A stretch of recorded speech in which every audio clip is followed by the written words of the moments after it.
আসসালামু আলাইকুম। প্রবাসী নিউজ টিভি চ্যানেলের নতুন ভিডিওতে সবাইকে স্বাগতম।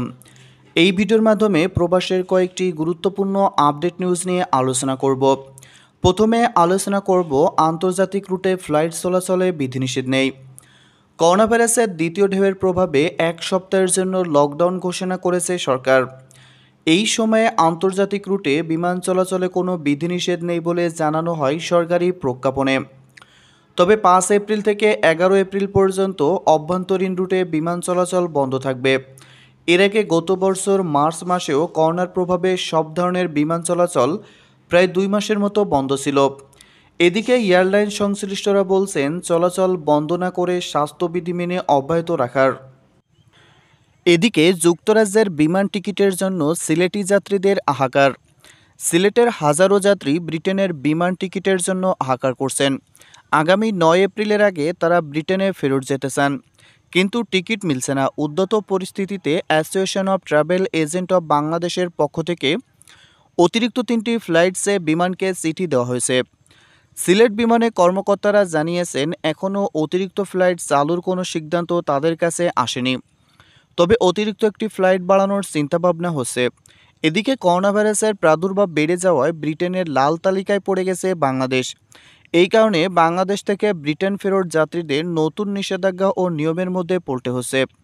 9 এপ্রিল থেকে ব্রিটেনে কার্যকর হচ্ছে নতুন নিয়ম। বিষয়টি জানার পর সিলেটে অবস্থানরত ব্রিটিশ প্রবাসীরা 9 এপ্রিলের আগে সেখানে ফেরত যেতে চান। এদিকে 12 এপ্রিল থেকে লকডাউন তুলে নেবে যুক্তরাজ্য। আগামী সোমবার 12 এপ্রিল থেকে লকডাউন তুলে নেবে যুক্তরাজ্য। ওই দিন থেকে দেশটিতে রেস্টুরেন্ট, সব ধরনের দোকান, জিম এবং সেলুন খোলা থাকবে। স্থানীয় সময় সোমবার ডাইনিং স্ট্রিটে এক ব্রিফিংয়ে এই কথা জানিয়েছেন দেশটির প্রধানমন্ত্রী। একই সঙ্গে বরিস জনসন বলেছেন, কিন্তু আমরা খুব বেশি আত্মতুষ্টিতে ভোগার সুযোগ নেই। এর ফলাফল কী হবে সেটি পরীক্ষা নিরীক্ষা করা হবে এবং সম্ভব হলে 17 মে থেকে যুক্তরাজ্য আন্তর্জাতিক যোগাযোগও স্বাভাবিক করতে চায় বলে তিনি জানিয়েছেন। যদিও বিশ্বের বিভিন্ন দেশে নতুন করে করোনার ক্রমবর্ধমান সংক্রমণ দেখা যাচ্ছে, এর প্রেক্ষিতে দেশটিতে বাংলাদেশ সহ বেশ কিছু দেশের উপর ভ্রমণ নিষেধাজ্ঞা দিয়েছে। দেশটির নাগরিকদের জন্য করোনা সার্টিফিকেট ইস্যু করতে যাচ্ছে। এর মাধ্যমে একজন ব্যক্তি টিকা নিয়েছেন বা করোনা পরীক্ষায় নেগেটিভ ফলাফল এসেছে বা প্রাকৃতিকভাবেই তার মাঝে প্রতিরোধ ক্ষমতা গড়ে উঠেছে কিনা তা জানা যাবে। তবে দেশটির অন্তত 40 জন সংসদ সদস্য এই সার্টিফিকেটের বিরোধিতা করে চিঠি দিয়েছেন। সম্প্রতি এক বিজ্ঞপ্তিতে দেশটির কর্তৃপক্ষ বলেছে এখনও নিশ্চিত নয় যে 17 মে থেকেই আন্তর্জাতিক যোগাযোগ স্বাভাবিক করা যাবে। একই সঙ্গে তারা নাগরিকদের গ্রীষ্মকালীন ভ্রমণ প্যাকেজ কনফার্ম না করারও পরামর্শ দিয়েছে।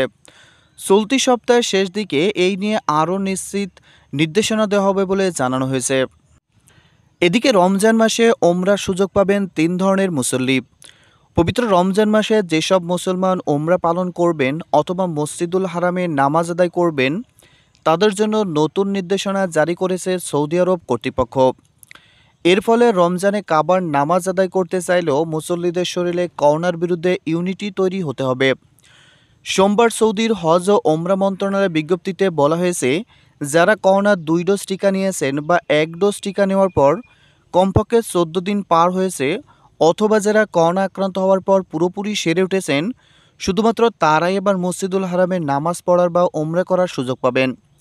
তবে এই নিয়ম রমজানের পরে হজ মৌসুমে বহাল থাকবে কিনা তা এখনও পরিষ্কার নয়। এদিকে কাতার প্রবাসীদের ভ্যাকসিন নিতে বাংলাদেশ দূতাবাসের আহ্বান। কাতারের 9 লাখেরও বেশি মানুষকে বিনামূল্যে ভ্যাকসিন দেওয়া হয়েছে। ভ্যাকসিন নেওয়ার জন্য প্রবাসীদের রেজিস্ট্রেশন করার আহ্বান জানিয়েছেন বাংলাদেশ দূতাবাস। কাতারের ডিসেম্বর থেকে প্রয়োগ শুরু হয়েছে ফাইজার, বায়োনটেক ও মাডার্না করোনা ভ্যাকসিন। করোনায় আক্রান্ত বয়স্ক ব্যক্তি ও জটিল রোগীদের আগেভাগে ভ্যাকসিন দিয়েছে দেশটির সরকার। এদিকে ভ্যাকসিন নেওয়ার জন্য স্থানীয় নাগরিক ও অভিবাসীদের রেজিস্ট্রেশন করার আহ্বান জানানো হয়েছে দেশটি সরকারের পক্ষ থেকে। আপাতত 40 বছরের বেশি বয়সীদের দেওয়া হচ্ছে ভ্যাকসিন। রেজিস্ট্রেশনের মাধ্যমে কাতার সরকারের দেওয়া বিনামূল্যে করোনা ভ্যাকসিন নেওয়ার আহ্বান জানিয়েছেন বাংলাদেশ দূতাবাসের শ্রম কাউন্সিলর ডক্টর মোহাম্মদ মুস্তাফিজুর রহমান। অভিবাসী ও স্থানীয় নাগরিক মিলিয়ে 26 লাখের বেশি জনসংখ্যার দেশ কাতারে এরই মধ্যে 9 লাখের বেশি মানুষকে করোনার ভ্যাকসিন দেওয়া হয়েছে। দেশটিতে এখনও প্রতিদিন গড় আক্রান্তের হার প্রায় 900। এদিকে ভ্যাকসিন না নিলে কুয়েত ছাড়তে হবে প্রবাসীদের। কুয়েতে আগামী জুন মাস থেকে সেপ্টেম্বর 30 তারিখের মধ্যে করোনার ভ্যাকসিন না নিলে আকামা নবায়নের আর সুযোগ থাকবে না অভিবাসীদের। চলে যেতে হবে কুয়েত ছেড়ে। দেশটিতে যারা এখনও অনলাইনে টিকা গ্রহণের তালিকাভুক্তি করে নাই তাদের জোর তাগিদ দিয়েছে কুয়েতের স্বাস্থ্য মন্ত্রণালয়। সারা বিশ্বের মতো করোনার প্রাদুর্ভাব বেড়েছে কুয়েতেও। প্রতিদিন এর ভয়াল থাবায় আক্রান্ত হচ্ছে স্থানীয় নাগরিক সহ প্রবাসীরাও। গত 7 মার্চ থেকে মাসব্যাপী কারফিউ এখনও বলবৎ আছে দেশটিতে। এবার করোনার মৃত্যু ও আক্রান্তের সংখ্যা প্রতিরোধ করতে ভ্যাকসিন নেওয়ার উপর জোর দিয়েছেন দেশটির সরকার। সকল অভিবাসীদের আগামী জুন থেকে 30 সেপ্টেম্বরের মধ্যে ভ্যাকসিন নিতে বলা হয়েছে। যারা এই সময়ের মধ্যে ভ্যাকসিন গ্রহণ করবে না তাদের আকামা নবায়নের সুযোগ থাকছে না। এমনকি কুয়েত ছাড়তে হবে বলেও জানানো হয়। করোনা প্রতিরোধে কুয়েত সরকারের সময়োপযোগী এই পদক্ষেপের প্রশংসা করেছেন প্রবাসী বাংলাদেশিরাও। এই প্রক্রিয়ায় ভ্যাকসিন নিতে আক্রান্ত ও মৃতের সংখ্যা কমে যাবে বলে মনে করেন তারা। দেশটিতে গত 24 ঘন্টায় 1251 জন আক্রান্ত হয়েছে এবং মারা গেছে 12 জন।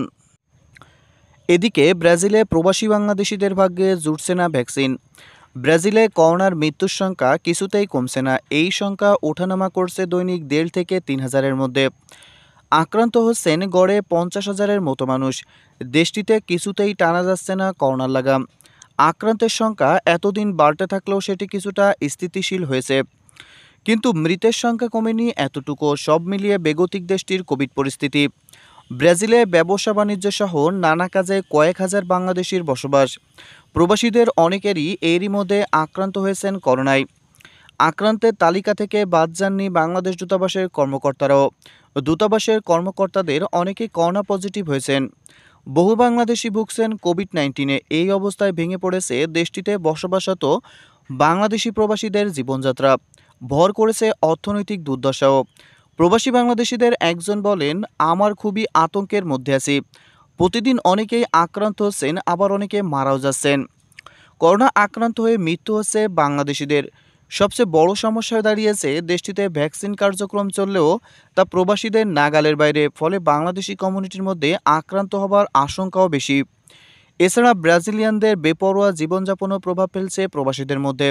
লাতিন এই দেশটিতে 1,30,00,000-এর মতো মানুষ কোভিড-19-এ আক্রান্ত হয়েছেন।